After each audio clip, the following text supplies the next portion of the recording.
Just grab some blank. I'll just use this. Oh, sorry. It has notes on it. If I can have 2 sheets, please, that'd be great.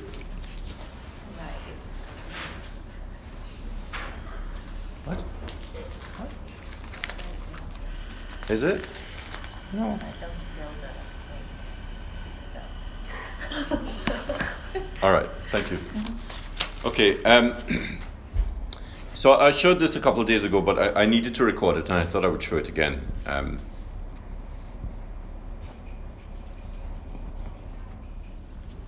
Look at everybody. Yay.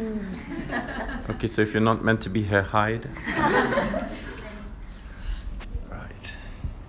So we need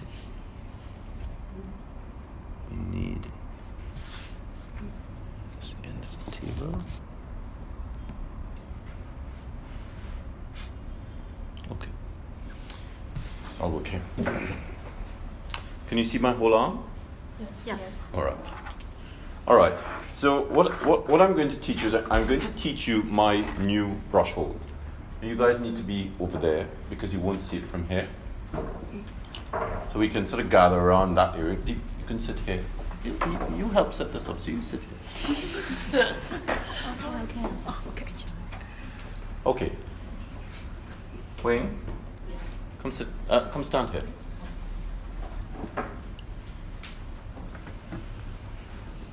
Wing's been feeding me. Actually, everybody's been feeding me, but that's a completely different matter.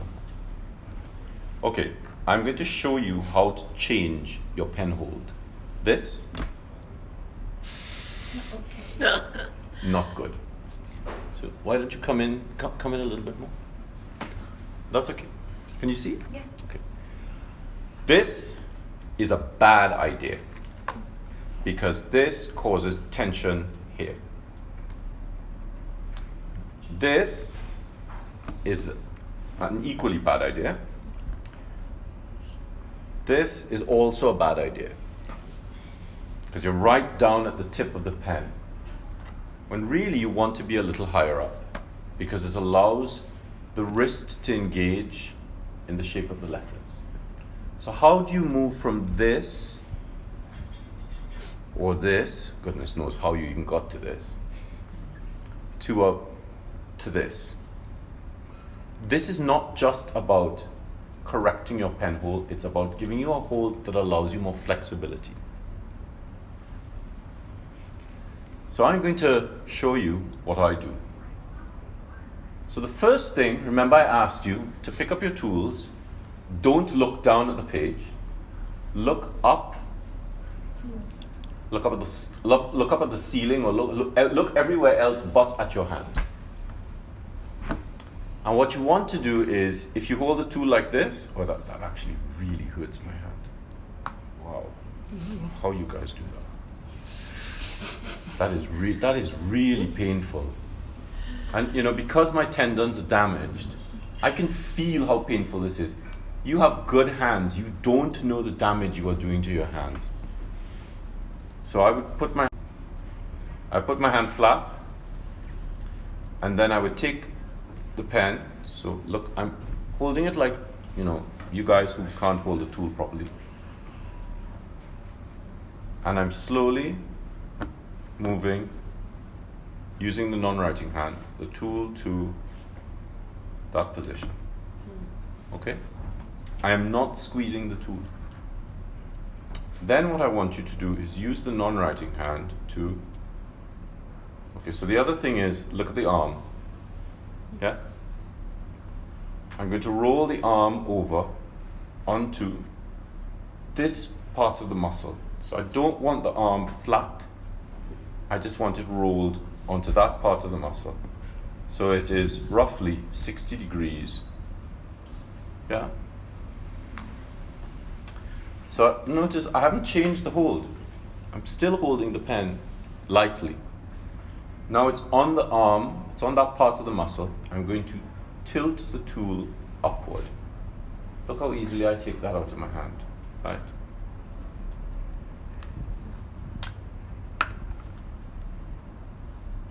So I actually put this on the back of the pen because I need a taller pen, and it adds some stability. Also, you know, I let the little cap follow the line of the writing. So I'm going to do this again. From here,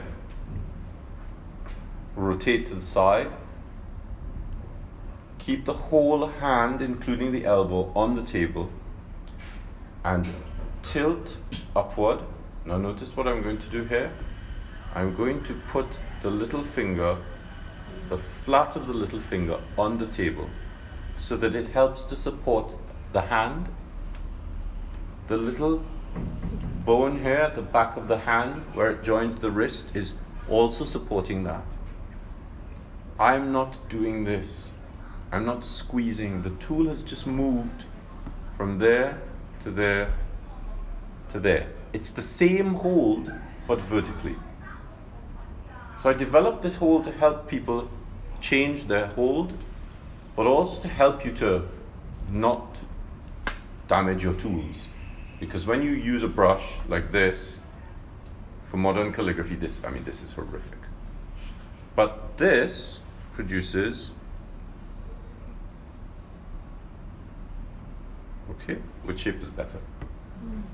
Also, it protects your tools from damage.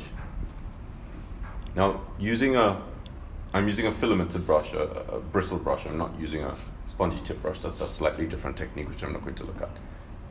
So the tool is upright. The wrist makes, look at the small movement. Do you see that small movement? I'm not holding it down here. I'm holding it higher up. I'm holding it on that little ridge. It's a fude 8. So what I'm doing is I'm using my arm, I'm using my wrist, and I'm going to use my arm. So if it's a small letter, I'm just using the wrist. The brush needs to face the direction of the script.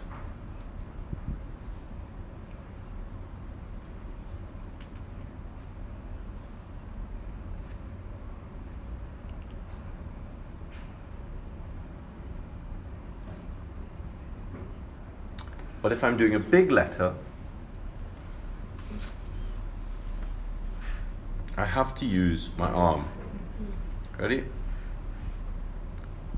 So notice I keep looking at the back of the cover. In that little well, I can see the light in that well. If the light is tilted, you know that the brush is not at 90 degrees.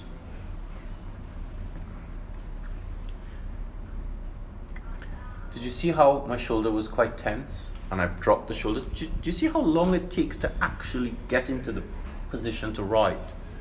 I'm not just writing, I have to prepare to write.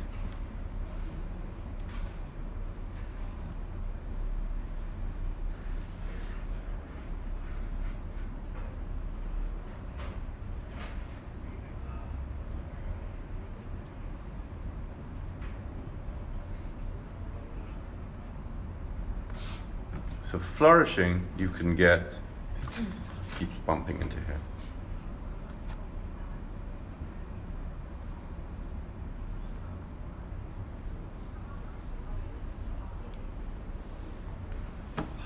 And then we twist the page again. I've got 2 sheets on the head, thankfully, because that B is horrific. And so that allows you to do beautiful movements, up and down movements.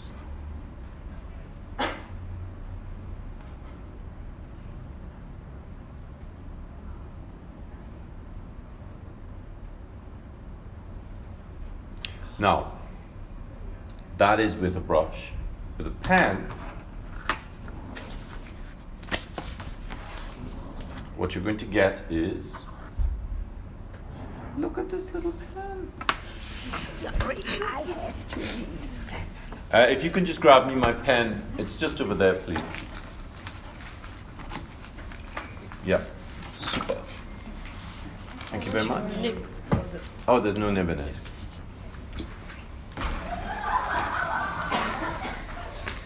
Thank you. So let me just show you something here. What I do with putting in a nib is I put the nib in just like that, just on the curve. Yeah?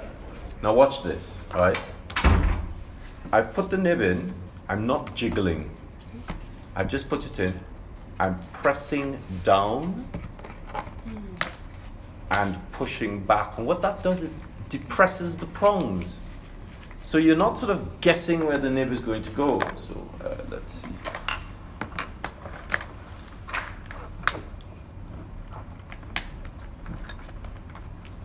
Now what this hold does is it allows you to, thank you,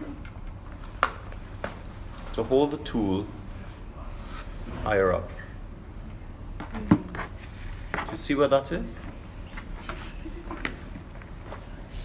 Do you see where this is? So this allows me to do this.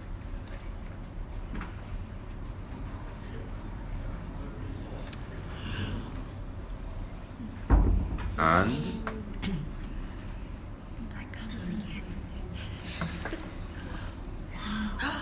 now I'm going to flatten the hold. Notice how high, I'm not down here. I'm holding it higher up, and that allows me to do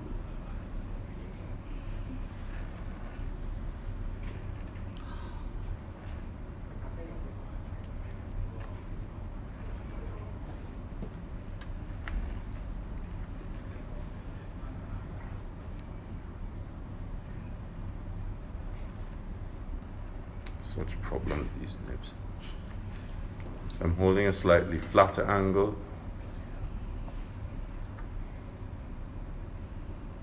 because I want the tines to spread a little bit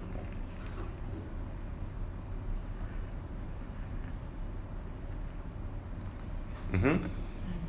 So that brush hold helps to correct this to there.